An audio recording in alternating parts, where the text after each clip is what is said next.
বিল্লাহ। সম্মানিত হাজিরিন, আমি আমার আলোচনার পূর্বেই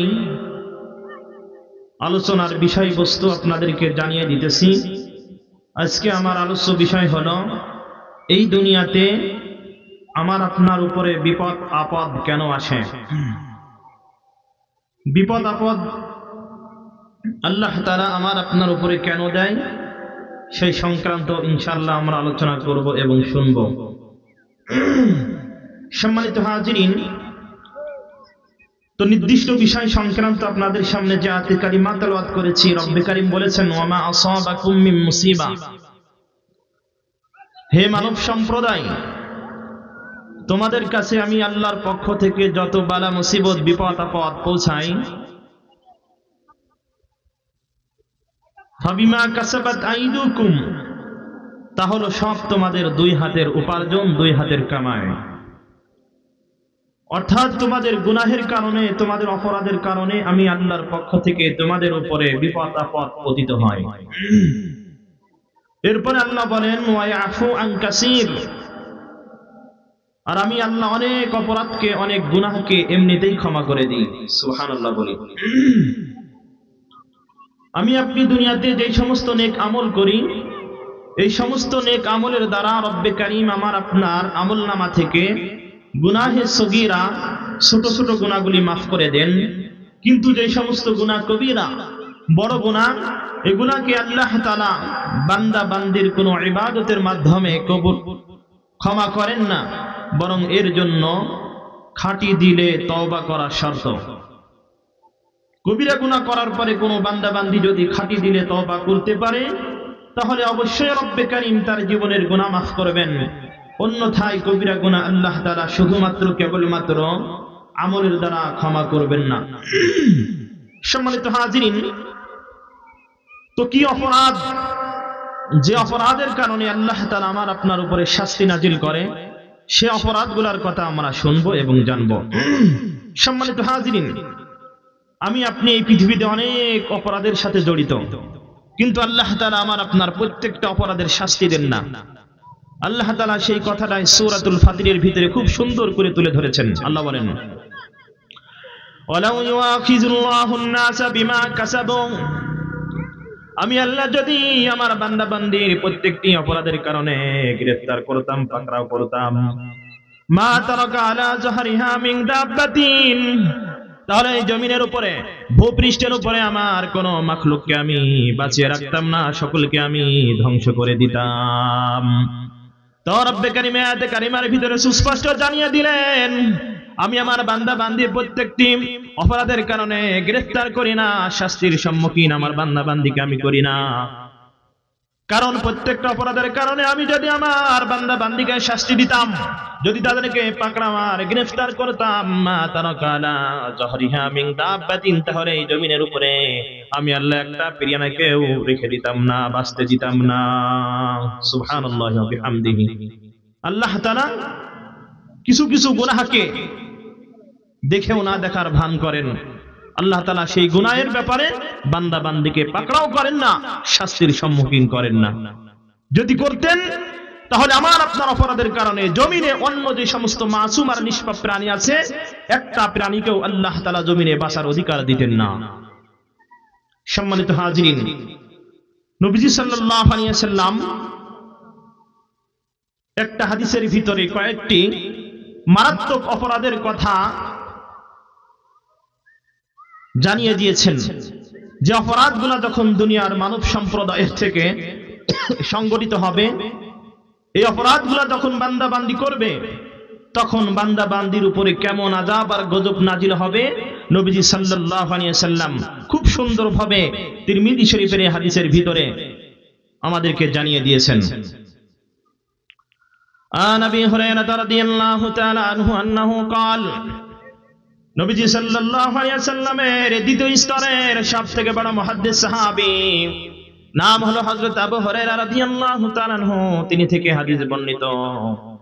আবু হুরায়রা রাদিয়াল্লাহু তাআলা আনহু হাদিস বর্ণনা করেছেন, তিনি বলেন ক্বালা রাসূলুল্লাহ সাল্লাল্লাহু আলাইহি ওয়াসাল্লাম, আমার আপনার হৃদয় স্পন্দন আকা নামদার তাজাদের মদিনা জনাবে মুহাম্মদুর রাসূলুল্লাহ সাল্লাল্লাহু আলাইহি ওয়াসাল্লাম বলেছেন, ইযা তুখিজাল ফাইয়ুদ আলা,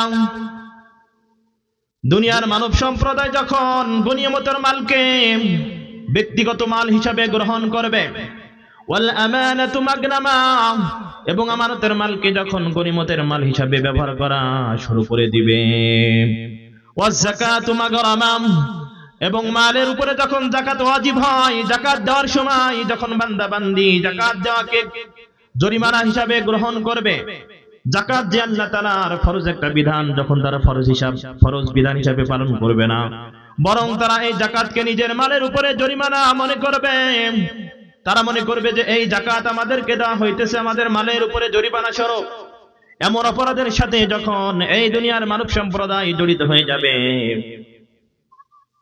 এরপরে নবীজি সাল্লাল্লাহু আলাইহি ওয়াসাল্লাম বলেন, ওয়া তুল্লিমা লিগাইরিদ দ্বীন, কোরআন হাদিসের শিক্ষা যে সমস্ত বান্দা বান্দি আল্লাহ তাআলাকে সন্তুষ্টি করার জন্য অর্জন করবে না, বরং দ্বীনের জন্য, দুনিয়ার জন্য অর্জন করবে, দুনিয়ার মানুষের কাছ থেকে বাহবা পাওয়ার জন্য, সুনাম সুখ্যাতি অর্জনের জন্য যারা ইলম শিক্ষা করবে, কোরআন হাদিসের পাণ্ডিত্য অর্জন করবে, ওয়া তুল্লিমা লিগাইরিদ দ্বীন, দ্বীন ছাড়া দুনিয়ার জন্য যে সমস্ত বান্দা বান্দি ইলম শিক্ষা অর্জন করবে, ওয়া আতাআর রাজুলু ইমরাতাহু, আর পুরুষেরা যখন শুধুমাত্র কেবলমাত্র মহিলাদের কথা অনুযায়ী তাদের জীবনকে পরিচালনা করবে, সকল ক্ষেত্রে সব জায়গার ভিতরে যখন পুরুষেরা মহিলাদের কথাকে মান্য করবে, এই সমস্ত অপরাধগুলা যখন করবে, নবী আলাইহিস সালাম এই হাদিসটি বর্ণনা করার পরে এই অপরাধের ফলাফল কি দাঁড়াবে সেগুলা খুব সুন্দরভাবে হাদিসের শেষ অংশের ভিতরে নবীজি সাল্লাল্লাহু আলাইহি ওয়াসাল্লাম জানিয়ে দিয়েছেন। এই জন্য অপরাধের কথা আমার আপনাকে খুব মনোযোগ দিয়ে শুনতে হবে এবং জানতে হবে এবং মনে রাখতে হবে, এবং এই অপরাধ যেন আমার আপনার দ্বারা প্রকাশ না পায়, আমার আপনার থেকে যেন এই অপরাধগুলা না হয়, সেদিকে আমার আপনার খেয়াল রাখতে হবে, সেদিকে আমার আপনার সতর্ক থাকতে হবে। এই জন্য নবী বলেন, আতা আর রাজুলু ইমরাতাহু, একজন স্বামী যখন, একজন পুরুষ যখন সকল ক্ষেত্রে তার স্ত্রীর কথা মেনে চলবে, মহিলাদের কথা অনুযায়ী জীবনযাপনকে পরিচালনা করবে, ওয়া আক্কা উম্মাহু, আর কোন বান্দা বান্দি যদি তার মায়ের নাফরমানি করে, মায়ের কথা যদি ওভারটেক করে, মায়ের কথা অনুযায়ী যদি সে না চলে, ওয়া আদনা সাদিকাহু, এবং বন্ধুকে যদি কাছে টেনে নেয়, বন্ধুকে যদি আপন হিসাবে গ্রহণ করে, ওয়া আকসা আবাহু, এবং যখন আমার কোন বান্দা বান্দি তার পিতাকে দূরে ঠেলে দিবে কিন্তু বন্ধুকে আপন মনে করবে, পিতাকে আপন মনে করবে না, পিতার সাথে শত্রুতা রাখবে, পিতাকে ভালো নজরে দেখবে না, এমন অপরাধ যখন আমার বান্দা বান্দি করবে, ওয়াজাহারাতিল আসওয়াতু ফিল মাসাজিদ, এরপর অপরাধের কথা নবীজি সাল্লাল্লাহু আলাইহি ওয়াসাল্লাম আমাদেরকে জানায় দিলেন, যখন মসজিদের ভিতরে আল্লাহর বান্দারা জামায়াত হবে, একত্রিত হবে, একত্রিত হওয়ার পরে যখন তারা চিল্লাচিল্লি শুরু করবে, মসজিদের ভিতরে যখন তাদের গলার কণ্ঠস্বর উঁচু হয়ে যাবে, গলার কণ্ঠস্বর যখন মসজিদের ভিতরে প্রকাশ পাবে, জোরে জোরে কথা বলার আওয়াজ যখন মসজিদের ভিতরে প্রকাশ পাবে, ওয়াসাদাল কাবিলাতা ফাসিকুহুম, এবং একটা গোত্রের সরদার হবে, নেতা হবে, তাদের মধ্যে যে নিকৃষ্ট গুনাহগার অপরাধী ওই ব্যক্তি যখন একটা গোত্রের সরদার এবং নেতা হবে, ওয়া কানা যাইমাল কওমি আরজুলুহুম, এবং গোত্রের দায়িত্ব পদে অধিষ্ঠ হবে, দায়িত্ব পদে বসবে ওই গোত্রের যে সব থেকে বড় নিকৃষ্ট লুকা ইবনে লুকা, দারুস সন্তান, যার পিতামাতার কোনো ঠিক নাই, এমন মানুষ যখন সমাজের নেতৃত্ব দিবে, সমাজের দায়িত্বশীল হিসাবে যখন তারা আসন গ্রহণ করবে, এরপর নবীজি সাল্লাল্লাহু আলাইহি ওয়াসাল্লাম বলেন, ওয়া উকরিমার রাজুলু মাখাফাতা শাররিহি, একজন মানুষকে যখন তার অনিষ্টতার ভয়ে সম্মান করা হবে, সে যে আসলে সম্মানের পাত্র, সে আসলে যে সম্মানের অধিকার রাখে, এমন কারণে তাকে সম্মান দেওয়া হবে না, বরং আমি যদি তাকে, আপনি যদি তাকে সম্মান না করেন, তাহলে সে আমাকে ক্ষতি করবে, আমাকে সে ক্ষতির ভিতরে ফেলায় দিবে। তার ক্ষতির হাত থেকে বাঁচার জন্য যখন একজন বান্দা বান্দিকে সম্মান প্রদর্শন করা হবে, সম্মান দেওয়া হবে, ওয়াজাহারাতিল কাইনাত ওয়াল মাআসিফু, যখন এই দুনিয়ার ভিতরে গায়িকা দল এমন নারী প্রকাশ পাবে যে সমস্ত নারীরা নেচে নেচে ডান্স দিয়ে গান গায়, এমন নারীদের সংখ্যা যখন এই দুনিয়াতে ব্যাপক হারে প্রকাশ পাবে, ওয়াল মাআজিব বাঁশি এবং বাদ্যযন্ত্রের সংখ্যা যখন এই দুনিয়াতে বেড়ে যাবে, ব্যাপক হারে প্রকাশ পাবে, ওয়াশুরিবাতিল খুমুর এবং এই দুনিয়ার মধ্যে আল্লাহর বান্দারা যখন মদ পানে অভ্যস্ত হয়ে যাবে, মদ্যপ হবে, মদ পান করবে, ওয়ালানা আখিরু হাযিহিল উম্মতি আউওয়ালাহা এবং এই উম্মতের শেষ জামানার লোকেরা শুরু জামানার লোকদের শুধু হিসাব দিতে থাকবে, তাদেরকে ভালো মন্দ বলতে থাকবে, তাদের উপরে মিথ্যা অপবাদ দিতে থাকবে। নবীজি সাল্লাল্লাহু আলাইহি ওয়াসাল্লাম লাগাতার এই অপরাধগুলা আমার আপনার সামনে পেশ করার পরে নবীজি সাল্লাল্লাহু আলাইহি ওয়াসাল্লাম স্পষ্টভাবে আমাদেরকে জানিয়ে দিয়েছেন, আমার বান্দা বান্দি এই গুনাহগুলোর ভিতরে যখন জড়িত হয়ে যাবে, লিপ্ত হয়ে যাবে, তখন তাদের উপরে আল্লাহর পক্ষ থেকে কিভাবে আযাব নাজিল হবে। নবী আলাইহিস সালাম বলেন, ফালইয়ারতাকিবু ইনদা যালিকা রিহান হামরা, আমার উম্মতের নর নারী যদি এই অপরাধগুলোর ভিতরে লিপ্ত হয়ে যায়, তখন তারা যেন রক্তিমাভা রক্ত বাতাসের জন্য তারা অপেক্ষা করে, গরম বাতাসের জন্য, উত্তপ্ত বাতাসের জন্য, লু হাওয়ার জন্য তারা অপেক্ষা করে, ওয়াঝালঝালাতান এবং তারা যেন ভূমিকম্প হওয়ার অপেক্ষা করে। অর্থাৎ এই অপরাধগুলো যদি দুনিয়ার মানুষ বেশি বেশি করে, তাহলে রব্বে কারিমের পক্ষ থেকে এই জমিনে বেশি বেশি ভূমিকম্প দেওয়া হবে, বলি নাউযুবিল্লাহ। শুধু তাই নয়, ওয়া মাসখাম, যখন এই দুনিয়ার মানুষেরা এই অপরাধগুলোর ভিতরে লিপ্ত হয়ে যাবে, নবীজি বলেন তখন ওই এলাকার মানুষের, তখন ওই দুনিয়ার মানুষের চেহারাকে রব্বে কারিম বিকৃত করে দিবেন, তার চেহারাকে আর মানুষের চেহারার মতো রাখবেন না, তাদের চেহারাকে রব্বে কারিম শুকর এবং কুকুরের মতো বানায় দিবেন, বানরের মতো বানায় দিবেন, বলি নাউযুবিল্লাহ।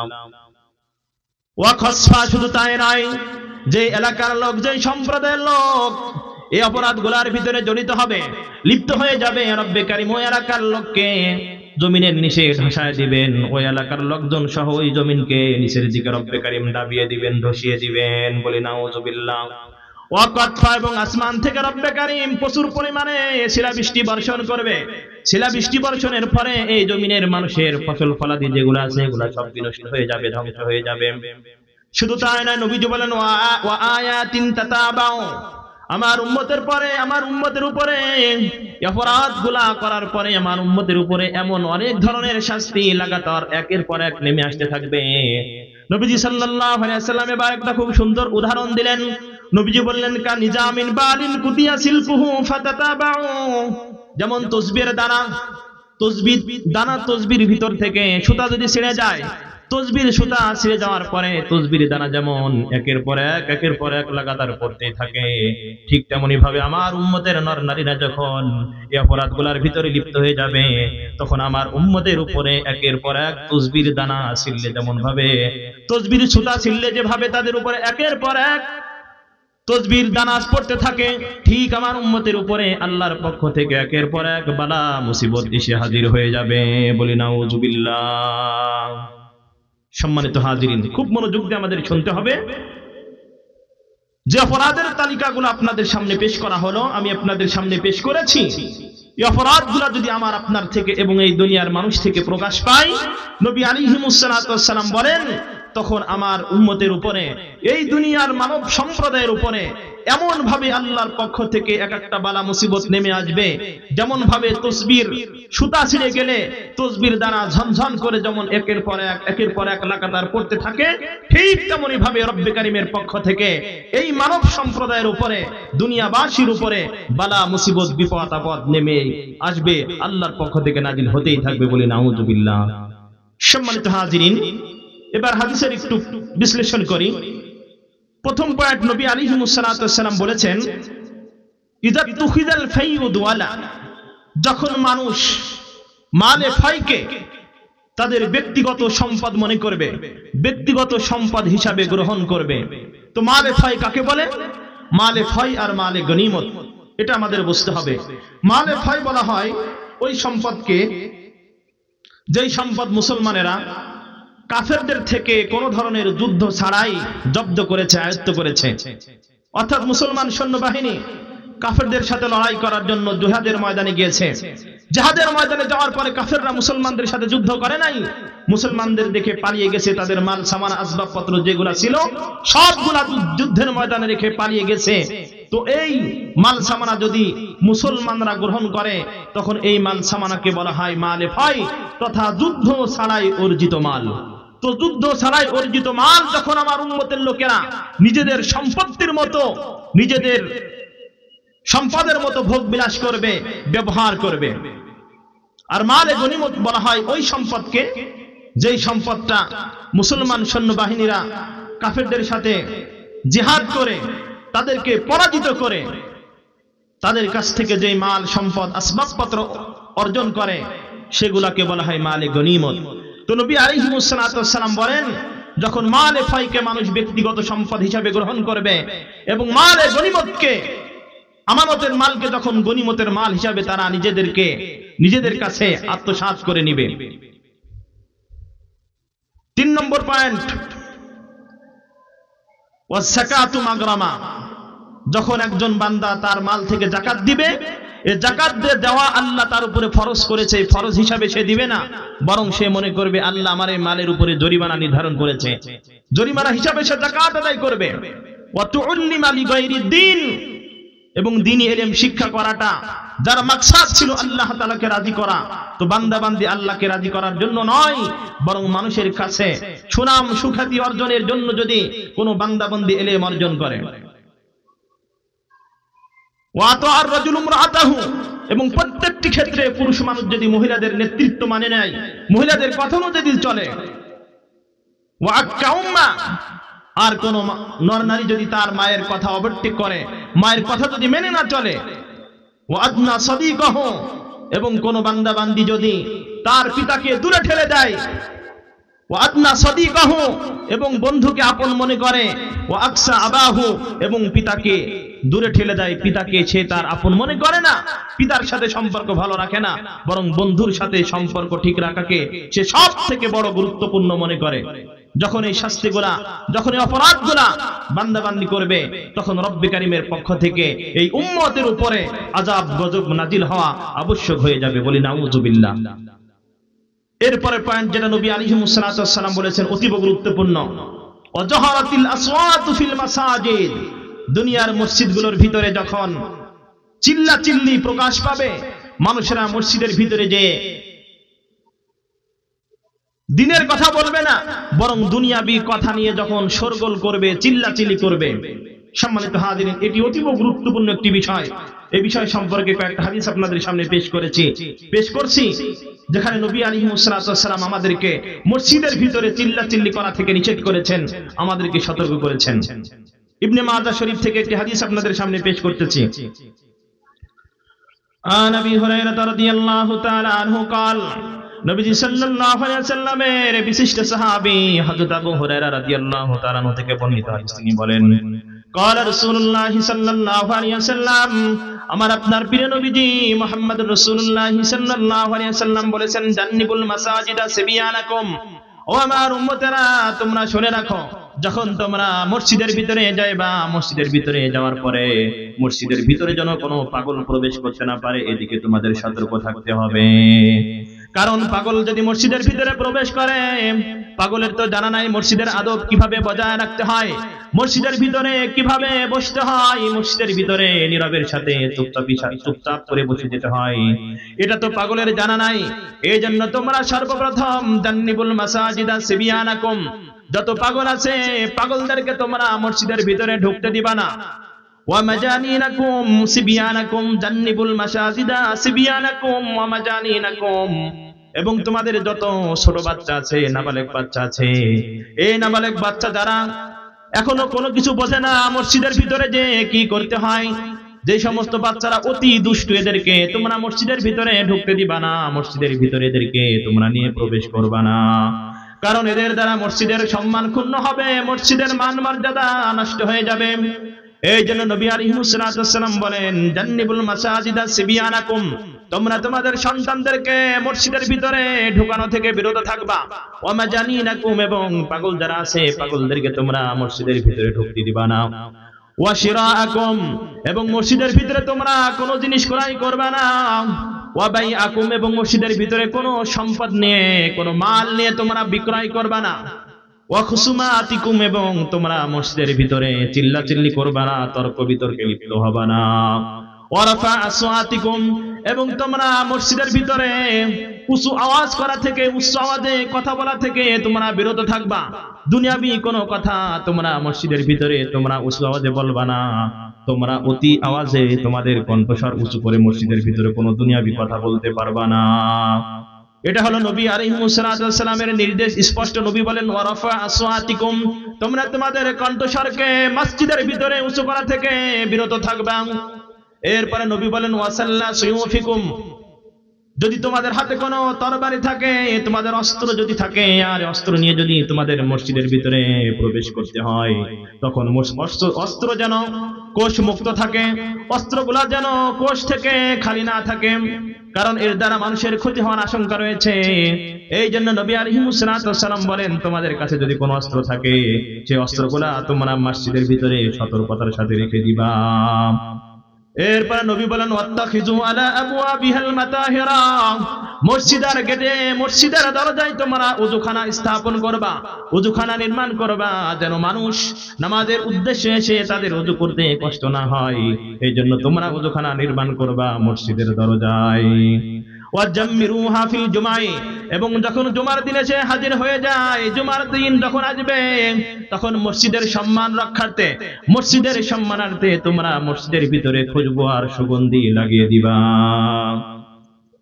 এটা হলো নবীজি সাল্লাল্লাহু আলাইহি সাল্লাম আমাদেরকে দিক নির্দেশনা দিয়েছেন মসজিদের ভিতরে কি আদব বজায় রাখতে হবে, কি ভদ্রতা আমাদের ঠিক রাখতে হবে, সেই সম্পর্কে নবীজি সাল্লাল্লাহু আলাইহি সাল্লাম এই হাদিসের ভিতরে সুস্পষ্ট আমাদের বর্ণনা দিয়েছেন।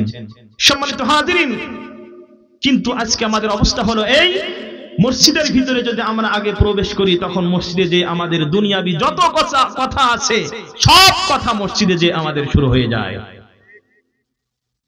এই ব্যাপারে অতীব গুরুত্বপূর্ণ একটি হাদিস আপনাদের সামনে পেশ করতেছি, যেখানে নবী আলাইহিস সালাম কি বলেছেন আমরা খুব মনোযোগ দিয়ে শুনবো। قال رسول الله صلى الله عليه وسلم, আমার আপনার প্রিয় নবীজি আকে নামদার তাজাদের মদিনা জনাবে মুহাম্মদুর রাসূলুল্লাহ সাল্লাল্লাহু আলাইহি ওয়াসাল্লাম বর্ণনা করেছেন, ইন্না মাসজিদান ইরতাফা বি আহলিহি ইলাস সামাই, নিশ্চয় দুনিয়াতে যত মসজিদ আছে প্রত্যেকটি মসজিদ ওয়ালাদেরকে কাল কিয়ামতের ময়দানে আসমানের দিকে তুলে ধরবেন। ইয়াশকুহুম, তাদের বিরুদ্ধে অভিযোগ দায়ের করবেন। ইলাল্লাহি রাব্বে কারীমের কাছে, আল্লাহর কাছে এই মসজিদগুলা মসজিদ ওয়ালাদেরকে আসমানের দিকে উঁচু করে ধরবেন, উত্তোলন করে ধরবেন, আর আল্লাহর কাছে অভিযোগ দায়ের করবেন, আর বলবে ইয়া আল্লাহ মা ইয়াতাহাদ্দাসুনা ফীহি মিন আহাদিসিদ দুনিয়া, ওই সমস্ত বান্দাদের ব্যাপারে মসজিদগুলা কাল কিয়ামতের ময়দানে রব্বে কারীমের কাছে অভিযোগ দায়ের করবে, যে সমস্ত বান্দারা মসজিদের ভিতরে প্রবেশ করার পরে জোর আওয়াজে দুনিয়াবি কথাবার্তায় লিপ্ত ছিল। বলি নাউযুবিল্লাহ। অতীব গুরুত্বপূর্ণ একটা হাদিস আপনাদের সামনে পেশ করেছি। আমি আপনি মসজিদের ভিতরে যদি উচ্চ আওয়াজে দুনিয়াবি কোনো কথা বলি, এই মসজিদ কাল কিয়ামতের ময়দানে রব্বে কারীমের সামনে আমাকে আপনাকে তুলে ধরে বলবে, আয় আল্লাহ, তোমার এই যে বান্দা দেখতেছো, এই বান্দা দুনিয়াতে থাকাকালীন আমার ভিতরে ঢুকে সে চুপচাপে ইস্তেগফার এবং আপনার জিকির না করে ইবাদতে মশগুল না থেকে দুনিয়ার বিভিন্ন কথাবার্তায় লিপ্ত ছিল। সুতরাং আজকে আমি মসজিদ আপনার কাছে বিচার দিলাম, আপনি বিচার করেন। নাউযুবিল্লাহ বলি আমরা। আল্লাহ তাআলা আমাদের সকলকে এই মহামারাত্মক অপরাধ থেকে, মসজিদের ভিতরে কথা বলা যে অপরাধ গুনাহ, এটা থেকে আমাদেরকে বিরত থাকার তৌফিক দান করুক, বলি আমিন। সম্মানিত হাজিরিন, এরপরে নবীজি সাল্লাল্লাহু আলাইহি সাল্লাম বলেন ওয়াসাদাল কবিলাতা ফাসিকুহুম, একটা গোত্রের সর্দার হবে, তাদের ভিতরে যে ফাসিক, ফুজ্জার, গুনাহগার, অপরাধী, সব সময় 24 ঘন্টা যার গুনাহ হয়, এমন ব্যক্তি যখন সমাজের নেতৃত্ব দিবে, তখন বুঝতে হবে এই সমাজের উপরে আল্লাহর পক্ষ থেকে আযাব আর গজব নাজিল হবে। আর এটা হলো কিয়ামতের অন্যতম একটা আলামত। বুখারী এবং মুসলিমের হাদিসের ভিতরে এসেছে, যে হাদিসকে বলা হয় হাদিসে জিবরিল, লম্বা একটা হাদিস। এই হাদিসের ভিতরে জিবরিল আলাইহিস সালাম একদিন নবী আলাইহিস সালামের কাছে আগমন করলেন।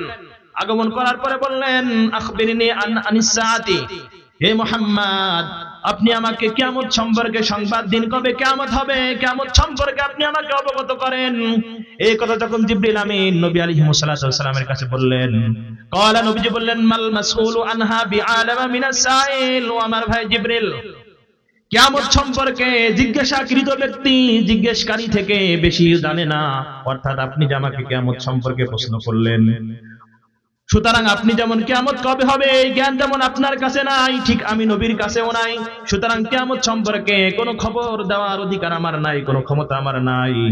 এই কথা যখন নবী আলাইহিস সালাম জিবরিল আমিনকে বললেন, ক্বালা, নবীজি জিবরিল আমিন বললেন, ইয়া মুহাম্মদ আখবিরনি আন আমারাতিহা। তাহলে কিয়ামতের কিছু আলামত আপনি আমাদের সামনে, আপনি আমাদেরকে পেশ করেন, আপনি আমাকে বলেন কিয়ামতের কিছু আলামত আপনি আমাকে বলেন। এই কথা যখন জিবরিল আমিন নবীজিকে বললেন, জিবরিল আমিন তখন নবীজি সাল্লাল্লাহু আলাইহি সাল্লাম তখন উত্তর করলেন, কিয়ামতের আলামত হলো আন তালিদাল আমাদু রাব্বাতাহা।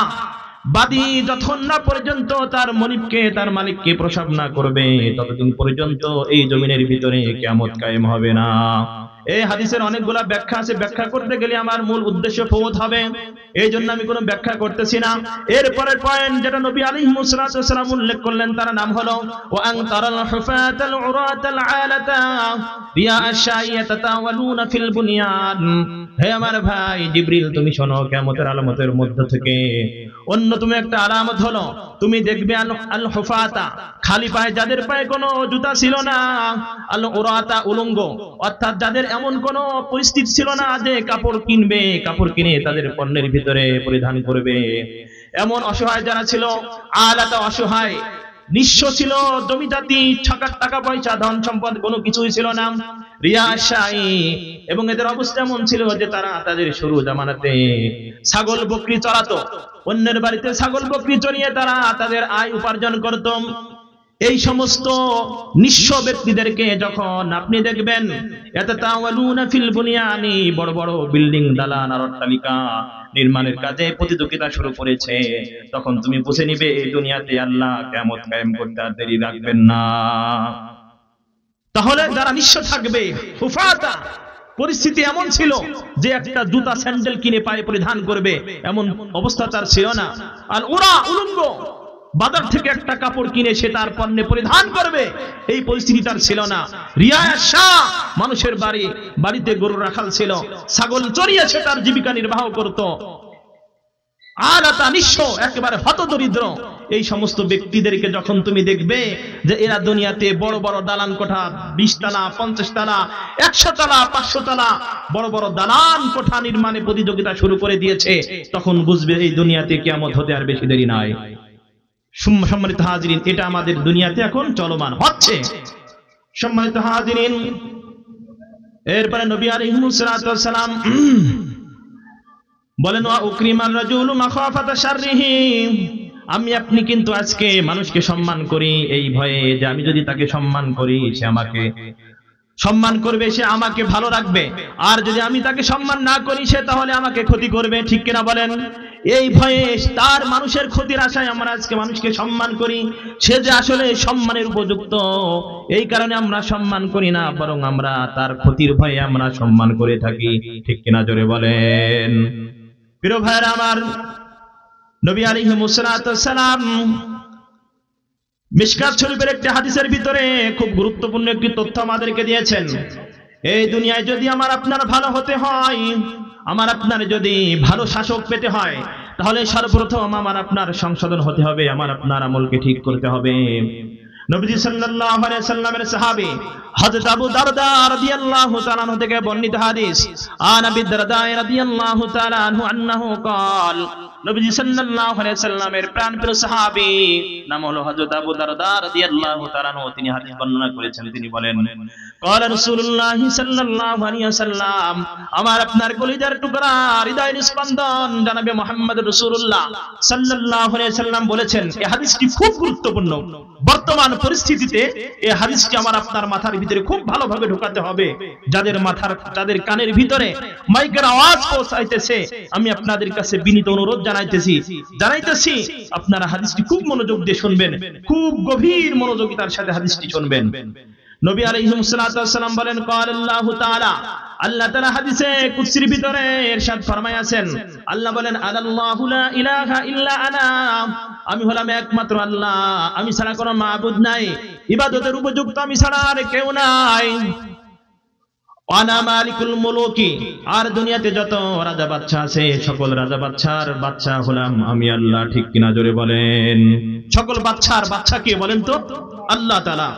এই জন্য আল্লাহ বলেন আনা মালিকুল মুলুকি, দুনিয়াতে যত রাজা বাদশা আছে, যত প্রভাব প্রবৃত্তিশীল বাদশা থাকুক না কেন, সকল ক্ষমতাধর বাদশার মালিক হলাম আমি আল্লাহ। এবার কি বলে শোনেন, ওয়া কুলুবু মুলুকি ওয়া কুলুবুল মুলুকি ফি ইয়াদি, আর দুনিয়াতে যত ক্ষমতাধর রাজা বাদশা আছে, সকল ক্ষমতাধর রাজা বাদশার অন্তর আমি আল্লাহর হাতে নিহিত। সকল রাজা বাদশার অন্তর কার হাতে বলেন? আল্লাহর হাতে। আমি আপনি সহ দুনিয়াতে যত মানুষ আছে, এবং বিশেষ করে আল্লাহ তাআলা বলেন ওয়া কুলুবুল মুলুকি ফি ইয়াদি, যত ক্ষমতাধর রাজা বাদশা আছে সমস্ত রাজা বাদশার অন্তরের নিয়ন্ত্রণের দায়িত্ব হলো আমি আল্লাহর। ঠিক কিনা জোরে বলেন? এবার মনোযোগ দিয়ে শোনেন, আল্লাহ বলেন ওয়া ইন্নাল ইবাদা ইযা আতাউনি, দুনিয়ার মধ্যে আমার বান্দা বান্দি যদি আমার সকল বিধানকে যদি মেনে চলে, আমি আল্লাহর দিক নির্দেশনা অনুযায়ী যদি তাদের জীবনকে পরিচালনা করে, আমি যা আদেশ করেছি সেগুলোকে যদি তারা মেনে চলে, এবং যা থেকে নিষেধ করেছি সেগুলা থেকে যদি বিরত থাকতে পারে, তাহলে আমি আল্লাহ কি পুরস্কার দেব? হাওয়ালতু কুলুবা মুলুকিহিম আলাইহিম বিররহমাতি ওয়ার রাফা, তাহলে সমস্ত রাজা বাদশাদের অন্তরকে ওই প্রজাদের প্রতি দয়া এবং অনুগ্রহ দ্বারা আমি আল্লাহ পরিবর্তন করে দিব। সুবহানাল্লাহ বলেন। ইন্নাল ইবাদা, নিশ্চয় আমার বান্দা বান্দিরা, ইদা যখন আতাউনি, আমি আল্লাহর পক্ষ থেকে যত বিধি নিষেধ নাজিল করা হয়েছে সকল বিধি নিষেধকে মেনে চলবে। হাওয়ালতু কুলুবা মুলুকিহিম, তখন আমি আমার ওই বান্দা বান্দির উপরে নিয়োজিত যে সরকার প্রধান আছে, রাষ্ট্রপ্রধান আছে, তাদের অন্তরকে পরিবর্তন করে দিব। আলাইহিম বিররহমাতি ওয়ার রাফা, যে রাজা বাদশা তার প্রজাদের উপরে, গোটা দেশের মানব সম্প্রদায়ের উপরে, নর নারীর উপরে দয়া এবং অনুগ্রহমূলক আচরণ করবে। জোরে বলেন ঠিক কিনা? আরো বলেন সুবহানাল্লাহি ওয়া বিহামদিহি।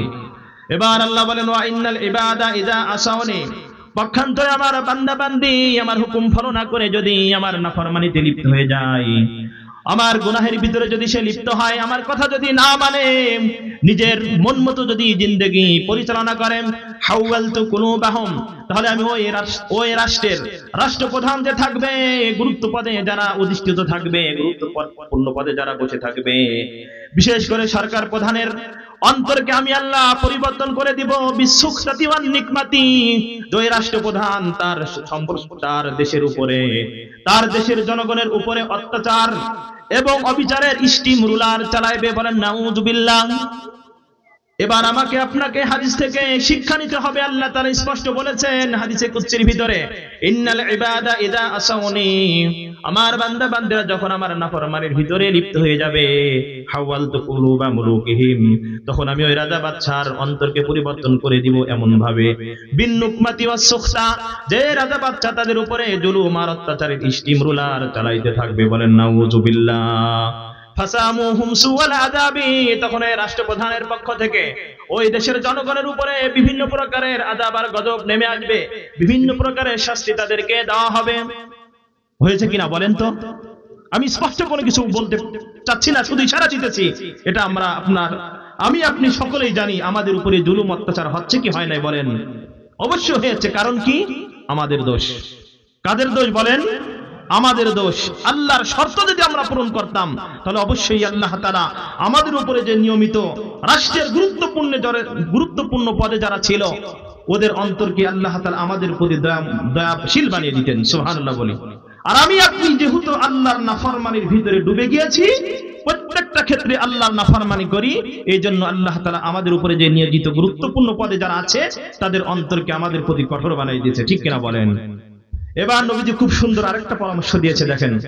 নবী আলাইহিস সালাম বলেন, ও আমার উম্মতরা, তোমরা শোনো, ওয়ালা তুশগিলু আনফুসাকুম, তোমরা নিজেদেরকে ব্যস্ত রাখিও না, বিদুআই আলাল মুলুকি, রাজা বাদশাদের উপরে বদদোয়া করার কাজের মধ্যে। রাজা বাদশাদের জন্য তোমরা নিজেদেরকে বদদোয়ার কাজে লিপ্ত রেখো না, অর্থাৎ রাজা বাদশার জন্য খামাখা তোমরা বদদোয়া দিবা না। কে বলছে? আল্লাহ তাআলা হাদিসে কুদসির ভিতরে নিজে বলেছেন, ওয়ালা তুশগিলু আনফুসাকুম বিদ-দুআই আলাল মুলুকি, ও আমার বান্দা বান্দিরা, তোমরা নিজের আগে পরিবর্তন না হয়ে, নিজেদের আমলকে আগে সংশোধন না করে তোমরা তোমাদের বাচ্চাদেরকে খামাখা বদদুয়া করবা না। তাদের বিরুদ্ধে আমি আল্লাহর কাছে বদদুয়া করবা না, করলেও কোনো কাজ হবে না। হয়েছে কি বলেন? হয় নাই। সম্মানিত হাজিরিন, এবার আল্লাহ তাআলা বলেন, ওয়ালাকিন আশগিলু আনফুসাকুম বিয-যিকরি ওয়াত-তাদাররুই কাই ইয়াকফিয়াকুম মুলুকাকুম, আমার বান্দা বান্দিরা, তোমরা বাচ্চার বিরুদ্ধে বদদুয়া না করে তোমরা আমি আল্লাহর কাছে রুনাজারি করো, আমি আল্লাহর জিকিরের ভিতরে তোমরা লিপ্ত হয়ে যাও। আমি আল্লাহর পক্ষ থেকে যত বিধিনিষেধ তোমাদেরকে দেওয়া হয়েছে সকল বিধিনিষেধ পালনে তোমরা নিজেরা ব্যস্ত হয়ে পড়ো। ঠিক কিনা বলেন? আজ আমি যদি, এবার আল্লাহ বলেন, যদি তোমরা আমি আল্লাহর জিকিরে এবং আমি আল্লাহর রুনাজারির কাজে যদি তোমরা ব্যস্ত হয়ে পড়ো, আমি আল্লাহর ইবাদতে যদি তোমরা মনোযোগী হও, তাহলে পুরস্কার কি হবে? কাইয়াকফিয়াকুম মুলুকাকুম, রাষ্ট্রপ্রধানের পক্ষ থেকে তোমাদের উপরে যদি কোনো জুলুম অত্যাচার আসে, তাহলে সেই জুলুম অত্যাচারের বিরুদ্ধে আমি আল্লাহ নিজেই যথেষ্ট হয়ে যাব। সুবহানাল্লাহ, জোরে বলেন। তাহলে আজকে আমরা শর্ত পূরণ করি নাই, যার কারণে আজকে আমাদের অবস্থায়, যদি শর্ত পূরণ করতাম এবং নিজেদের আমল যদি সংশোধন করে নিতাম, তাহলে আল্লাহ তাআলা আমাদের রাষ্ট্রপ্রধানের পক্ষ থেকে আমাদের উপরে যদি কোনো জুলুম অত্যাচার আসতো, কোনো বিপদ আপদ শাস্তি যদি তারা আমাদের দিতে চাইতো, ওইটা আল্লাহ তাআলা নিজেই জবাব দিয়ে দিতেন। সুবহানাল্লাহ, জোরে বলেন। এই জন্য আজকে আমরা মানুষকে দোষ না দিয়ে নিজেদের দিকে তাকাই, নিজেদের আমলের প্রতি আমরা ভ্রুক্ষেপ করি যে আমাদের আমলের ভিতরে উন্নতি আছে না অবনতি হইতেছে। আমরা যদি আমাদের আমলকে উন্নতি করতে পারি, তাহলে আল্লাহ তাআলা সবকিছু ঠিক করে দিবেন। আর যদি উন্নতি না করি, তাহলে হাদিসের ভিতরে আল্লাহ বলেন যে আমি বাচ্চাদের অন্তরকে তার প্রজাদের উপরে কঠোর বানায় দিব। তখন এই রাজা বাচ্চার পক্ষ থেকে তার প্রজাদের উপরে, তার দেশবাসীর উপরে বিভিন্ন প্রকারের অত্যাচার নির্যাতন আর স্টিম রোলার, অত্যাচার নির্যাতনের স্টিম রোলার চলতে থাকবে। সম্মানিত হাজিরিন, এরপরে এই হাদিসের ভিতরে নবী আলাইহিস সালাম আমার একটু বয়ান উল্লেখ করেছেন, ওয়া জাহারাতুল কায়নাত ওয়াল মাআসিফ, এই দুনিয়ার মানুষের ভিতরে যখন গান বাজনা যখন ব্যাপক হারে প্রকাশ পাবে, তখন এই উম্মতের উপরে আল্লাহর পক্ষ থেকে আযাব গজব নাজিল হওয়া আবশ্যক হয়ে যাবে। বলেন নাউযুবিল্লাহ। সম্মানিত হাজিরিন, এই গান বাজনা এমন মহামারাত্মক অপরাধ, যে অপরাধের কারণে রব্বে কারীমের পক্ষ থেকে এই জমিনে ভূমিকম্প নাজিল হয়। বলেন নাউযুবিল্লাহ। আনাস ইবনে মালিক রাদিয়াল্লাহু তাআলা আনহু আন্নাহু قال, নবীজি সাল্লাল্লাহু আলাইহি সাল্লামের দীর্ঘ 10 বছরের খাদেম নাম হলো হযরত আনাস বিন মালিক রাদিয়াল্লাহু তাআলা আনহু, তিনি থেকে হাদিস বর্ণিত, তিনি বলেন, একদিন আমি আমার সাথে একটা ব্যক্তিকে নিয়ে আম্মা জান আয়েশা সিদ্দিকা রাদিয়াল্লাহু তাআলা আনহার দরবারে গেলাম।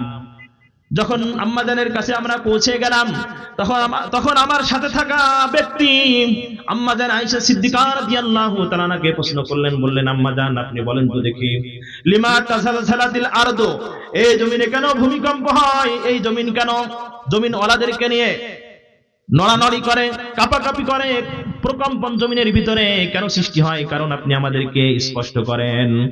এই কথা বলার পরে কালাত, আমাদের আম্মা জান আয়েশা সিদ্দিকা রাদিয়াল্লাহু তাআলা স্পষ্ট 3টি কারণ বললেন। কয়টি কারণ বলেন?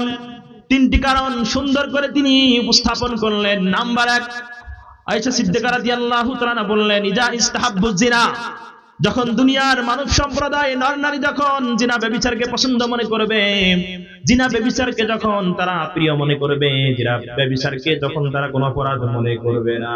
সাহাবী হযরত আনাস বিন মালিক রাদিয়াল্লাহু তাআলা আনহু, তিনি একজন ব্যক্তিকে সঙ্গে নিয়ে হযরত আয়েশা সিদ্দিকা রাদিয়াল্লাহু তাআলা আনহা এর কাছে আসলেন। আসার পরে আনাস বিন মালিক রাদিয়াল্লাহু তাআলা আনহু বলেন, আমার সাথে থাকা ব্যক্তিটি আম্মাজানকে জিজ্ঞাসা করলেন যে এই জমিনে ভূমিকম্প কেন হয়? তখন আয়েশা রাদিয়াল্লাহু তাআলা আনহা বললেন, ইজা ইস্তাহাব্বু জিনা, যখন দুনিয়ার মানুষেরা জিনা ব্যভিচারকে প্রিয় মনে করে,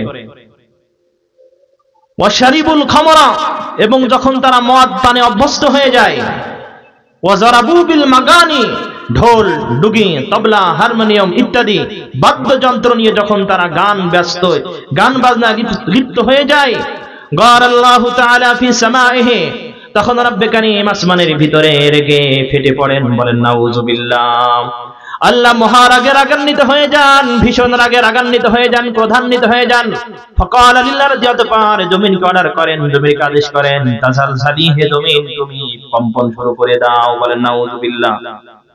এই তিনটা অপরাধ যখন আল্লাহ তাআলা দুনিয়াবাসী থেকে যখন সংগঠিত হওয়া দেখে, তখন রব্বে কারীম ফাকাল লিল আরদি জমিনকে অর্ডার করেন, তাসালসালি বিহিম, ও জমিন যে সমস্ত বান্দা বান্দিরা এই তিনটা অপরাধের ভিতরে লিপ্ত হয়েছে ওদেরকে নিয়ে তুমি কাপাকাপি শুরু করে দাও, প্রকম্পন শুরু করে দাও। ফাইন নাজাহু, এই আদেশ করার পরে যদি বান্দা বান্দি তাদের কৃত গুনাহ থেকে তওবা করে নাই, যদি ফিরে আসে, তাহলে রব্বে কারীম তাদের থেকে আযাবকে ভূমিকম্পকে তুলে নেয়। বলেন সুবহানাল্লাহ। ওয়া ইল্লা হাদামাহাল্লাহু আলাইহিম, আর যদি বান্দা বান্দি এই তিনটি মহা অপরাধ থেকে তওবা না করে, ফিরে যদি না আসে, রব্বে কারীম তখন ওই জমিনকে ওই ব্যক্তিদের সহকারে আল্লাহ তাআলা ধূলিসাৎ করে দেন, ধ্বংস করে দেন। বলেন নাউযুবিল্লাহ। এই জন্য এই সমস্ত অপরাধ আমাদেরকে করা থেকে বিরত থাকতে হবে। নবী আলাইহিস সালাম জিনার ব্যাপারে, জিনা এমন মারাত্মক অপরাধ যে অপরাধ সম্পর্কে নবীজি সাল্লাল্লাহু আলাইহি ওয়াসাল্লাম অন্য হাদিসের ভিতরে বর্ণনা করেছেন, ইজা সানাল আবদু, দুনিয়াতে কোনো বান্দা বান্দি যদি জিনার ভিতরে লিপ্ত হয়ে যায়, জিনায় যদি ব্যস্ত হয়ে যায়, জিনা যদি করা শুরু করে দেয়, খরাজা মিনহুল ঈমান, তখন সাথে সাথে ওই বান্দা বান্দি থেকে ঈমান বের হয়ে যায়। বলেন নাউযুবিল্লাহ। ফাকানা ফাওকা কাজ্জুল্লাতি, এই ঈমান বান্দা বান্দি থেকে জিনায় লিপ্ত হওয়া নর নারী থেকে বের হওয়ার পরে ঈমানটা তার মাথার উপরে ছায়ার নাই আশ্রয় নিতে থাকে। ফাইজা খরাজা মিন তিলকাল আমালি, যখন বান্দা বান্দি জিনা থেকে বিরত হয়ে যায়, জিনা করা যখন তাদের শেষ হয়ে যায়, নবী বলেন রাজা ইলাইহি ঈমান, তখন তাদের কাছে আবার দ্বিতীয়বারের জন্য ঈমান ফিরে আসে। এই হাদিস দ্বারা স্পষ্ট বোঝা যায়, জিনা করা অবস্থায় কোন নর নারী যদি এই দুনিয়া থেকে বিদায় নেয়, যদি তাদের কপালের ভিতরে তওবা করা যদি না জোটে, তওবা করার যদি সৌভাগ্য না হয়, জিনা করা অবস্থায় যদি কোন নর নারী এই দুনিয়া থেকে চির বিদায় নেয়, তাহলে তারা ঈমান হারা অবস্থায় দুনিয়া থেকে বিদায় নিল, আর তাদের জন্য আবাদুল আবাদ তথা চিরস্থায়ী জাহান্নাম তাদের জন্য বরাদ্দ হয়ে যাবে। বলেন নাউযুবিল্লাহ। এই জন্য সমস্ত অপরাধ থেকে আমাদের বিরত থাকতে হবে। প্রিয় ভাইরা আমার, নবীজি আলাইহিস সালাম আমাদেরকে যে সুন্দর একটা নীতিমালামূলক হাদিস আমাদের সামনে পেশ করলেন, এই অপরাধগুলো আজকে আমাদের ভিতরে বেশি বেশি হইতেছে, যার কারণে আল্লাহর পক্ষ থেকে একের পর এক আযাব আমাদের উপরে নাজিল হইতেছে। কথা ঠিক কিনা বলেন? কখনো করোনা ভাইরাস, কখনো ওমিক্রন, কখনো ডায়রিয়া ইত্যাদি বিভিন্ন ফিতনা ফাসাদ এবং বালা মুসিবত একের পর এক তসবির দানার মতো আমাদের উপরে আসতেছে। কথা ঠিক কিনা? এই জন্য আজ সর্বপ্রথম আমাদেরকে নিজেদেরকে সংশোধন হতে হবে, নিজেদের আমল ঠিক করতে হবে। নিজেদের আমল ঠিক না করলে অন্যর দিকে নজর করে কোনো লাভ হবে না। ওই যে হাদিস আল্লাহ তাআলা স্পষ্ট বলেছেন, খামাখা রাজা বাদশার নামে বদদুআ করবা, কবুল হবে না। কারণ রাজা বাদশার অন্তর কার হাতে? আমি আল্লাহর হাতে রয়েছে। তাদের অন্তর তো আমি আল্লাহ নিয়ন্ত্রণ করি। তোমরা সংশোধন হও, তাদের অন্তরকে আমি আল্লাহ তাআলা তোমাদের প্রতি দয়াশীল বানায় দেব। আর তোমরা যদি সংশোধন না হও, তাদের দ্বারা তোমাদের উপরে জুলুম, অত্যাচার, নির্যাতনের স্টিম রোলার চালাইতে থাকবো। কথাকার আল্লাহ তাআলার।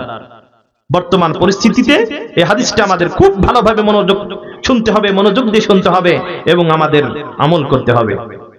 সম্মানিত হাজিরিন, গান শোনা বর্তমান পরিস্থিতিতে কি এক ব্যাধিতে যে রূপান্তরিত হয়েছে সেটা বলে শেষ করা যায় না। সাহাবে কেরাম গান থেকে কতটা পরহেজ করতেন সেই সংক্রান্ত একটা হাদিস বলেই আজকে আমি আমার আলোচনা শেষ করে দিব। সম্মানিত হাজিরিন, সুনানে আবু দাউদের ভিতরে হাদিসটি এসেছে।